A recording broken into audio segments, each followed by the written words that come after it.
পরিশ্রমে কোনো লজ্জা আছে? আমরা কাজ করে খাবো, ঠিক কিনা?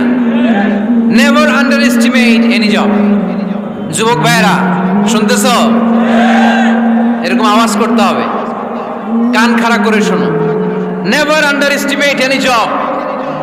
কোনো চাকরিকে ছোট করে দেখা যাবে, whether it's small or big, you don't care. এটাতে কেয়ার করা যাবে না। ছোট্ট চাকরি পাইলে ঢুকে যাবা, বড় অফার আসলে পরে ঢুকবা।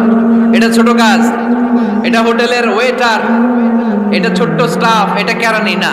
কাজ কাজই, কাজের মধ্যে কোনো ছোট বড় নাই। খেটে খাওয়া মানুষকে বিশ্বনবী অনেক সম্মান করতেন। বিষ্ণু ঈসা ইসলাম খেটে খাওয়া মানুষদেরকে এত ভালোবাসতেন, বিদায় হজের মতো এত গুরুত্বপূর্ণ ভাষণও এই মেহনতি মানুষদের কথা বাদ যায়নি। সুবহানাল্লাহ পড়বেন না?